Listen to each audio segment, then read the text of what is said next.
Hi అండి సతీష్. ఈ శనివారం ఎపిసోడ్లో ఏం జరిగిందో అట్లాగే సండే ఎపిసోడ్లో ఎలిమినేషన్ ఎట్లా ఉండబోతుంది, చాలా హైలైట్స్ ఉండబోతున్నాయి. ఈ వీడియో అనలైజ్ చేయబోతున్నా. వీడియో చూసే ముందే లైక్ చేయండి, అట్లాగే కామెంట్ కూడా పెట్టండి. మీ దృష్టిలో టాప్ 5 ఎవరు అనుకుంటున్నారు కూడా మెసేజ్ చేయండి. అట్లాగే ఈ వారం మీరు ఎవరు ఎలిమినేట్ అయిపోతున్నారు అని భావిస్తున్నారు కూడా మెసేజ్ అయితే పెట్టండి. అయితే శనివారం ఎపిసోడ్లో ఏంటంటే యష్మి, పృథ్వీ, గౌతమ్కి లైట్గా కోటింగ్ పడిందంట హోస్ట్ నుంచి. ఈ లాస్ట్ వీక్స్కి వచ్చేటప్పుడు అంతకంటే ఎక్కువ ఎక్స్పెక్ట్ చేయకూడదు. వాళ్ళు కూడా ఇక డూ ఆర్ డై అనే మాదిరిగా ఆడతారు కనుక ఎవరిది ఎంత బ్లాండర్ ఉన్నా ఎంత మిస్టేక్స్ ఉన్నా లైట్గా టచ్ చేసి చేయనట్టుగా మరీ శృతి మించిపోతే గట్టిగా వార్నింగ్ ఇస్తారు తప్ప ఈ స్టేజ్లో మనకు ఉండదు. ఎందుకంటే ఇన్ని రోజులు వాళ్ళు అనేక రకాల ఒత్తిడిలో ఉంటారు కనుక టాప్ 5 ఉండాలనే ఆశతో ఉంటారు. ఒకవైపు ఏమో ఇన్ని వారాల జర్నీతో మానసికంగా శారీరకంగా అలిసిపోయి ఉంటారు కనుక పెద్దగా కోటింగ్ ఉండదు. సో లైట్ వేలో వీళ్ళు ముగ్గురికి పడ్డాయంట. మరి ఎందుకు ఏంటనేది కూడా మనం ఎపిసోడ్ చూసాక మాట్లాడదాం.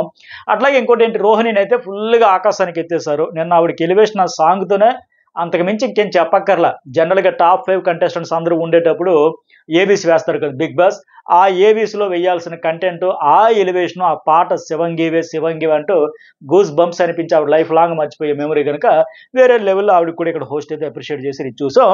అయితే ఈ వారం ఎలిమినేషన్ ఎట్లా ఉండబోతుందంటే 100% టికెట్ టు ఫినాలేకి లింక్ అయ్యే ఉండబోతుంది ఈ 12వ వారం ఎలిమినేషన్. ఓటింగ్తో బాటంలో ఉండే ఇద్దరిలో టికెట్ టు ఫినాలే కూడా లింక్ పెట్టే జరగబోతుంది, నో డౌట్. ఎందుకంటే ఇప్పుడు 13వ వారం, ఈ వారం ఇప్పుడు సండే అయిపోయిన తర్వాత 13వ వారం నామినేషన్ ప్రాసెస్ కూడా అయిపోయిన తర్వాత వెంటనే టికెట్ టు ఫినాలే రేస్ అయితే మొదలైపోద్ది. ఆ టాస్కులు కూడా వేరే లెవెల్లో ఉంటాయి. అన్ని రకాలుగా ఫిజికల్లీ మైండ్ గేము, అలాగే ఫిజికల్ మజిల్ పవర్ చూసేది, అట్లాగే విల్ పవర్ చూసేది, ఇంకా టైం స్పీడ్ చేసేది, ఇలా రకరకాలుగా ఒక 6 రకాలుగా పరీక్షలు పెడతారు బిగ్ బాస్. సో అలాంటి టాస్క్లు ఆడాలంటే అన్ని రకాలుగా స్ట్రాంగ్ ఉండే వాళ్ళు ఉంటారు. సో దీని మీద ఎలాంటి డెసిషన్ ఇప్పుడు ఈ వారం ఎలిమినేషన్కి డిపెండ్ అయ్యే ఆ వారం టాస్కులు, అలాగే టీఆర్పీ, ఆడియన్స్తో ఎలివేషన్, ఎమోషన్, కనెక్షన్ అంతా ఆధారపడి ఉంది కనుక నాకు ఇప్పటివరకు ఉన్న అప్డేట్ ప్రకారం బిగ్ బాస్ టీంలో కూడా ఈ సండే ఎపిసోడ్లో ఎవరిని ఎలిమినేట్ చేయాలి, ఓటింగ్ పరంగా ఉన్న వాళ్ళు ఎవరు, వాళ్ళకి టికెట్ టు ఫినాలే టాస్క్లకి ఉండే లింక్ ఏంటి, ఆ టాస్క్లు ఎట్లా ఉండబోతున్నాయి ఏంటని దీని మీద డిస్కషన్ కూడా జరుగుతుంది. నిఖిల్ ఎటు ఫిజికల్ టాస్క్లు, టికెట్ ఫినాల్ టాస్క్లు కావచ్చు, ఏవైనా సరే ఎరగొట్టేసి ఆడేస్తారు, నో డౌట్. ఖచ్చితంగా ఆడిన ప్రతి టాస్క్లో కూడా మంచి ఎఫెక్టే పెట్టుకుంటూ దూసుకుంటూ పోతారు. ఖచ్చితంగా గెలుచుకునే ఛాన్సెస్ వెరీ హై. అయితే ఇంకెవరు, గౌతమ్ కూడా తిరిగి లేకుండా తగ్గేది లేదన్న మాదిరిగా ఆయన కూడా 100% ఇస్తారు. ఫిజికల్ టాస్క్లు ఆయన ఎక్కడ కాంప్రమైజ్ కాడు. నబీల్ కూడా గట్టిగానే పెడతాడు. అసలే వైల్డ్ యానిమల్ లాగా ఆడాలి ఆడాలి ఆడాలి అనుకుంటున్నాడు కాబట్టి ఆయన దాహం తీరేలాగా, ఆయన కసి తీర్చుకునేలాగా ఈ టికెట్ ఫినాల్ టాస్క్లు కూడా రాబోతున్నాయి. సో మరి ఈ ముగ్గురితో పాటు ఇంకా ఎవరు ఆ రేంజ్లో ఉంటారంటే ఖచ్చితంగా పృథ్వీ ఉంటేనే మజా ఉంటుంది అని ఆలోచన కూడా చేస్తున్నారంట. మరి ఎందుకంటే లాస్ట్ వీక్స్లో మిగతా జనరల్గా ఏంటంటే ఆ టికెట్ ఫినాల్ టాస్క్లు అయినా సరే ఆ హైప్ పెద్దగా ఉండకపోవచ్చు. అందరూ ఎందుకు మన ఫ్యామిలీ వీక్ వచ్చిన తర్వాత, ఫీడ్బ్యాక్ వచ్చిన తర్వాత కాస్త కోస్తా చల్లబడతారు. సో ఉన్నంతలో బ్యాడ్ అవ్వకూడదు, నెగిటివ్ అవ్వకూడదు, సాఫ్ట్గా హ్యాపీగా ఆడాం, ఓడినా గెలిచినా పర్వాలే ఎందుకులే అని మాదిరిగా కొంతవరకు నాగ్గా సేఫ్ గేమ్ ఆడుకునే ఛాన్స్ ఉంది. కానీ పృథ్వీ లాంటి కంటెస్టెంట్ ఉంటేనే ఆ టికెట్ ఫినాలే టాస్క్లో కూడా హైప్ వస్తుంది, నో డౌట్. ఈయన ఎందుకంటే ఈ నేచర్ చూసాం కదా. మిగతా వాళ్ళందరూ ఏంటంటే ఫ్యామిలీ వీక్ వచ్చిన తర్వాత సగం చేంజ్ అవ్వాలనుకున్నారు. ఎలిమినేట్ అయిపోయిన కంటెస్టెంట్స్ వచ్చిన తర్వాత ఇంకా ఆల్మోస్ట్ మ్యాక్సిమం ఓకే మన మిస్టేక్స్ అయితే ఇలా జరిగినాయి, తెలుసో తెలియక ఇప్పుడు ప్రేరణ ఉంది, ఓకే మాట విసిరేస్తున్నాడు కాబట్టి నోరు కొద్దిగా అదుపులో పెట్టుకోమంటున్నారు కనుక కాస్త కోస్త టంగ్ స్లిప్ కాకుండా చూసుకుందాం అనే ఆవిడ మార్చుకుంది. రియలైజ్ అయ్యింది ఆవిడ కూడా, సరే ఈ ప్రెజర్ వల్ల కావచ్చు ఏదైనా కావచ్చు అని. అంటే నిఖిల్ కూడా చూస్తావన్నావు, నువ్వు ఒకే దగ్గర ఉండిపోకు, గ్రూప్ గేమ్ ఉండకు, అందరితో కలుపు అనడం వల్ల అవకాశం ఉన్న ప్రతిసారి మిగతా వాళ్ళతో మింగిల్ అయ్యేదానికి ప్రయత్నం చేస్తున్నాడు. ఇక యష్మి అంటారా కంప్లీట్గా లో అయిపోయింది, కాన్ఫిడెన్స్ కోల్పోయింది, ఇంట్లో అయినట్టుంది. బట్ మారకుండా ఉన్నది ఎప్పటికీ ఎవరంటే ఒక పృథ్వీ మాత్రమే. ఈయనుంటే అలాంటి టాస్కుల్లో హైప్ వస్తుంది, రెచ్చగొడతాడు, మిగతా వాళ్ళని కూడా రెచ్చగొట్టేస్తాడు, మీదకి వెళ్తాడు. ఖచ్చితంగా టీఆర్పీ గ్రాప్ చేయాలంటే ఖచ్చితంగా ఇలాంటి వాడు ఒకడు ఉండాలి. అట్లాగే నిన్న టాస్క్లో ఏమైంది, రోహిణి మీద ఓడిపోవడంతో ఎట్లా ఉందంటే సినిమాలో డైలాగ్ లాగా సింహం, ఓడిపోయిన సింహం శ్వాస గర్జన కంటే భయంకరంగా ఉంటుందన్న మాదిరిగా ఆ గర్జనని ఇప్పుడు టీఆర్పీకి వాడుకోవాలని ప్లాన్ చేస్తున్నారంట. సో మొత్తానికి ఎలిమినేషన్ అయితే యష్మి, పృథ్వీ చాలా టఫ్ ఉంది. వీళ్ళిద్దరిలోనే ఒకరు వెళ్ళబోతున్నారు ఈరోజు ఈ ఆదివారంకి. ఇద్దరిలోనే వెళ్ళబోతున్నారు. కాకపోతే వీళ్ళిద్దరికంటే కొద్దిగా బెటర్గా ప్రేరణ ఉంది. మరి ఇద్దరిలో యష్మి, పృథ్వీలో ఎవరు ఈ టీఆర్పీకి, ఈ టికెట్ ఫినాలేకి వచ్చే 2 వారాల్లో హైప్ రావడానికి, ఆ ఎలివేషన్ రావడానికి, ఆ ఎమోషన్ పండాలంటే ఖచ్చితంగా ఎవరు ప్లస్ అవుతారు, ఎవరు మైనస్ అవుతారు.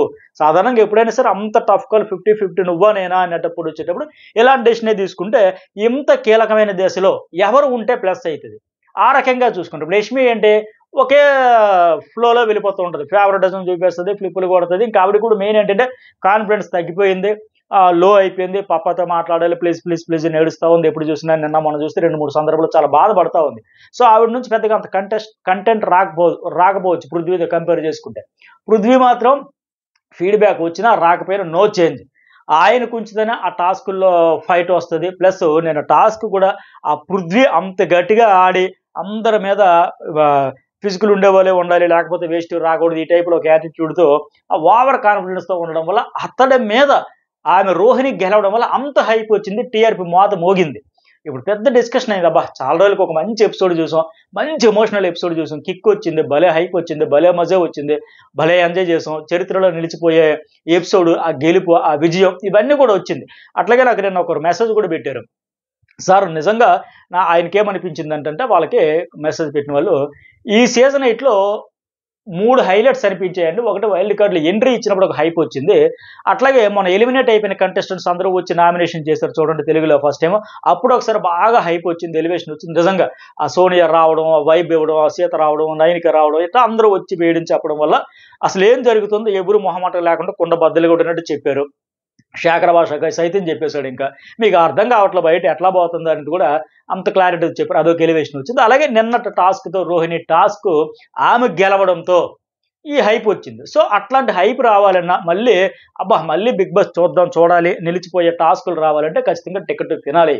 సో అందువల్ల పృథ్వీని సేవ్ చేసే ఛాన్సెస్ ఉన్నాయి. అట్లా ఇంకోటి ఏంటి డిస్కషన్ అయితే జరుగుతుంది. ఇంక షూట్ అయితే కంప్లీట్ కాదు. అయితే చెప్పలేం ప్రస్తుతానికి. ఇంకోటి ఏంటి అందువల్ల మరి సేవ్ చేసేస్తారంటే ఇప్పుడు హౌస్లో 10 మంది ఉన్నారు. ఈ వారంతో కలిసి 3 వారాల్లో 5గురు వెళ్తేనే టాప్ 5 మిగులుతారు. అంటే 2 వారాల్లో డబుల్ ఎలిమినేషన్ పంపాలి ఖచ్చితంగా. అది ఏంటి దాని గురించి కూడా డిస్కషన్ ఇప్పుడైతే నడుస్తూ ఉంది బీబీ టీంలో.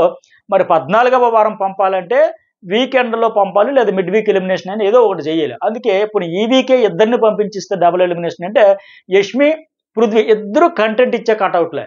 సో వాళ్ళ హైప్ ఏదో ఒకటి ఉంటుంది, హడావిడి ఖచ్చితంగా ఉంటుంది. వాళ్ళ చుట్టే ప్రోమోలు ఉంటాయి, వాళ్ళ చుట్టే థంబ్నెయిల్స్ ఉంటాయి, వాళ్ళ చుట్టూ గేమ్ అంతా ఉంటుంది. సో ఇలాంటి కంటెంట్ ఇచ్చే కటౌట్లు ఇద్దరు ఒకేసారి వెళ్ళిపోతే చప్పున చల్లబడిపోద్ది. హడావిడి సందడి ఒకసారి ఏదో కోల్పోయినట్టు అయిపోద్ది ఇంకా. సో అందువల్ల ఏంటి మరి ఈ వారం పంపకుండా ఒకరినే పంపుదామా, లేకపోతే 14వ వారం పంపిస్తున్నా ఇబ్బంది. సో మరి ఏంటి సీజన్ 6లో ఉంచారు కదా ఒక జంబో బ్యాచ్ లెక్క, అలా మరి సూపర్ 6, సూపర్ 7 అలాంటి ఏదైనా ప్లాన్ చేసుకోవాలి తప్ప, లేదంటే టాప్ 5 ఆలోచన చేయాలి. సో మరి డబుల్ ఎలిమినేషనే ఇద్దరు పంపించేయండి అంటే ఈ వారం వెళ్ళిపోవచ్చు. కానీ ఈ సీజన్లో ఇలా లాస్ట్ మినిట్లో కూడా ఎలిమినేషన్లు జరుగుతూ ఉన్నాయి. వాళ్ళు ఏవీలు కూడా రెడీ చేయకుండానే ఎలిమినేషన్లు అయిపోతున్న పరిస్థితి కూడా మనం చూసాం. ఎందుకంటే ఈ డెసిషన్స్, ఈ డిస్కషన్స్ అన్నీ జరిగి లాస్ట్ మినిట్లో కూడా ఏది ప్లస్ అవుద్ది, ఏది బాగుంటుంది మెయిన్. ఎందుకంటే అంత టఫ్ ఓటింగ్ రావడం వల్ల కనీసం ఒక 1% పైన తేడా ఉంటే సరే అనుకోవచ్చు. ఆ 1% మీద 2-3 కొట్టుకుంటే మరి తప్పనిసరి పరిస్థితులు ఇవన్నీ చూసుకుంటారు. ఏదైనా అల్టిమేట్గా ఏంటంటే ఆడియన్స్ని ఎంటర్టైన్ చేయడానికే కదా మనం కూడా కోరుకునేది, అదే కదా. మీరు కొట్టుకుంటే మమ్మల్ని ఎంటర్టైన్ చేయడానికి ఎక్కువ మెసేజ్లు పెట్టేది కూడా ఆడియన్స్. అందుకే సో మరి నా అంచనా ప్రకారం అయితే యష్మి అవుట్ అయ్యే ఛాన్సే ఉంది. అయితే షూట్ ఇంకా కంప్లీట్ కాలేదు. షూట్ అయిపోయిన వెంటనే మరి ఏంటి ఈ డిస్కషన్స్ అనేది జరుగుతున్నాయి కాబట్టి ఏదైనా జరగచ్చు అన్నట్టు ఉంది. షూట్ కంప్లీట్ అయిపోయిన వెంటనే ఎవరైనా చెబుతారు. అయితే ఇక్కడ పృథ్వీరాజ్కి ఇంకొక అగ్ని పరీక్ష కూడా ఉంటుందండి. అదేమంటే ఇప్పుడు ఈ వారం ఒకవేళ 12వ వారం సేవ్ అయిపోయి ఉన్నా సరే వచ్చే వారం టికెట్ టు ఫైనల్ గెలిచాడు అనుకోండి, ఆయన గెలిచినా సరే వచ్చే వారం గ్యారంటీగా 13వ వారం నామినేషన్లో ఉంటాడు ఆయన, నో డౌట్. అందరు కలిపి మ్యాక్సిమం ఈ ఏదైతే రేట బ్యాచ్ అవినాష్, రోహిణి వీళ్ళందరూ ఉన్నారు కదా, తేజ, గౌత అందరు కలిపి కనీసం ఒక 4 తక్కువ లేకుండా నామినేషన్లు పడతాయి, నో డౌట్. సో మరి ఆ 13వ వారం నామినేషన్లో గెలిస్తేనే, అదే ఓటింగ్లో సేవ్ అయితేనే టికెట్ టు ఫైనల్ గెలిచినా 13వ వారం నామినేషన్లోకి వచ్చి అప్పుడు సేవ్ అయితేనే టికెట్ టు ఫైనల్ యూజ్ అవుతుంది. ఒకవేళ ఈయన గెలిచి వచ్చే వారం ఎలిమినేట్ అయిపోతే టికెట్ టు ఫైనల్ ఎవరికి ఉండదు, ఎవ్వరికి ఉండదు అది. సో అట్లా ఉంటుంది. సో టికెట్ టు ఫైనల్ గెలవడం ద్వారా వచ్చే ఇమ్యూనిటీ ఇతనికి ఏంటి 14వ వారానికి యూజ్ అవుద్ది, డైరెక్ట్గా ఫైనల్ వీక్ వెళ్తాడు. మరి ఇప్పుడు పృథ్వీ టికెట్ టు ఫైనల్ గెలిచినప్పుడు అప్పుడు సిచ్యువేషన్ బట్టి ఆలోచించవచ్చు. ముందైతే ఒక వారం అంతా టాస్కులతో టీఆర్పీ మాత మోగిద్ది కదా అనే యాంగిల్లో ఇతను సేవ్ చేస్తే చేయొచ్చు. ఏది ఏమైనా ఈ ఆదివారం నామినేషన్ లేదు, సోమవారం నుంచి టాస్క్లన్నీ హౌస్లో స్టార్ట్ అయిపోతే మనకి వీకెండ్ ఫ్రైడే, థర్స్డే నాటికి ఎవరు గెలిచారు ఏంటనేది కూడా క్లారిటీ అయితే వచ్చేస్తుంది.